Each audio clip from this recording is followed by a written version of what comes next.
एक बार एक शिष्य ने विनम्रतापूर्वक अपने गुरुजी से पूछा, गुरुजी, कुछ लोग कहते हैं कि जीवन एक संघर्ष है, कुछ अन्य कहते हैं कि जीवन एक खेल है और कुछ जीवन को एक उत्सव की संज्ञा देते हैं। इनमें कौन सही है? गुरुजी ने तत्काल बड़े ही धैर्यपूर्वक उत्तर दिया, पुत्र, जिन्हें गुरु नहीं मिला उनके लिए जीवन एक संघर्ष है। जिन्हें गुरु मिल गया उनका जीवन एक खेल है। और जो लोग गुरु द्वारा बनाए गए मार्ग पर चलने लगते हैं, मात्र वे ही जीवन को एक उत्सव का नाम देने का साहस जुटा पाते हैं। ये उत्तर सुनने के बाद भी शिष्य पूरी तरह से संतुष्ट न था। गुरुजी को इसका आभास हो गया। वे कहने लगे, लो, तुम्हें इसी संदर्भ में एक कहानी सुनाता हूँ। ध्यान से सुनोगे तो स्वयं ही अपने प्रश्न का उत्तर पा सकोगे। उन्होंने जो कहानी सुनाई वो इस प्रकार थी।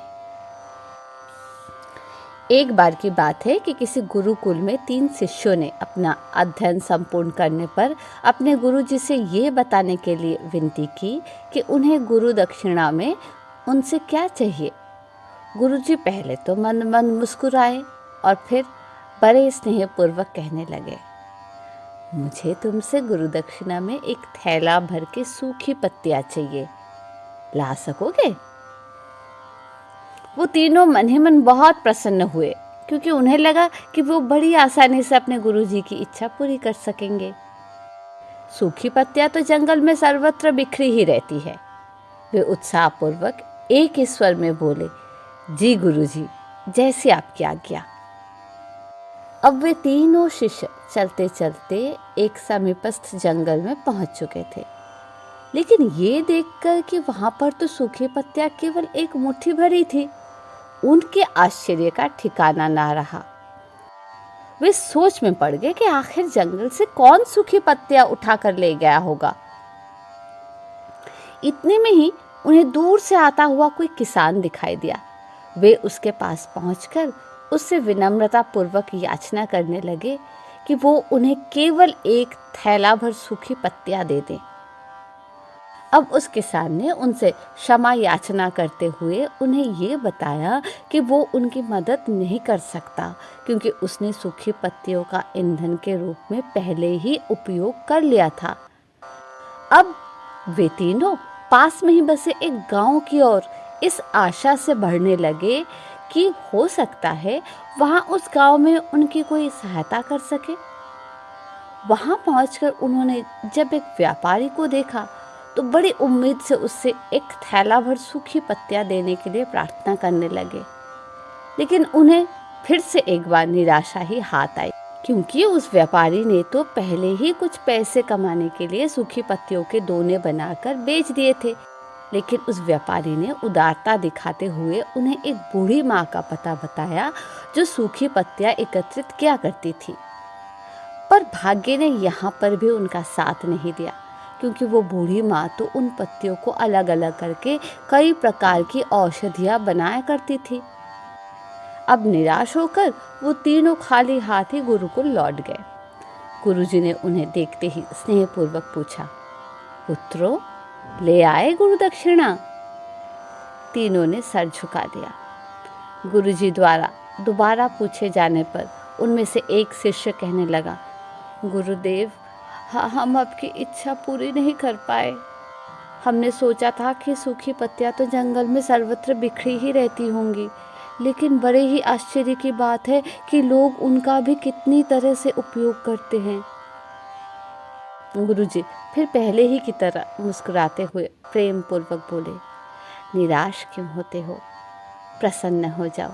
और यही ज्ञान कि सूखी पत्तियां भी व्यर्थ नहीं हुआ करती, बल्कि उनके भी अनेक उपयोग हुआ करते हैं, मुझे गुरु दक्षिणा के रूप में दे दो। तीनों शिष्य गुरुजी को प्रणाम करके खुशी खुशी अपने अपने घर की ओर चले गए। वो शिष्य जो गुरुजी की कहानी एकाग्रचित होकर सुन रहा था, अचानक बड़े उत्साह से बोला, गुरुजी, अब मुझे अच्छी तरह से ज्ञान हो गया कि आप क्या कहना चाहते थे। आपका संकेत वस्तुत इसी ओर है ना, जब सर्वत्र सुलभ सुखी पत्तियां भी निरर्थक या बेकार नहीं होती है, तो फिर हम कैसे किसी भी वस्तु या व्यक्ति को छोटा और महत्वहीन मानकर उसका तिरस्कार कर सकते हैं। चींटी से लेकर हाथी तक और सुई से लेकर तलवार तक सभी का अपना अपना महत्व होता है।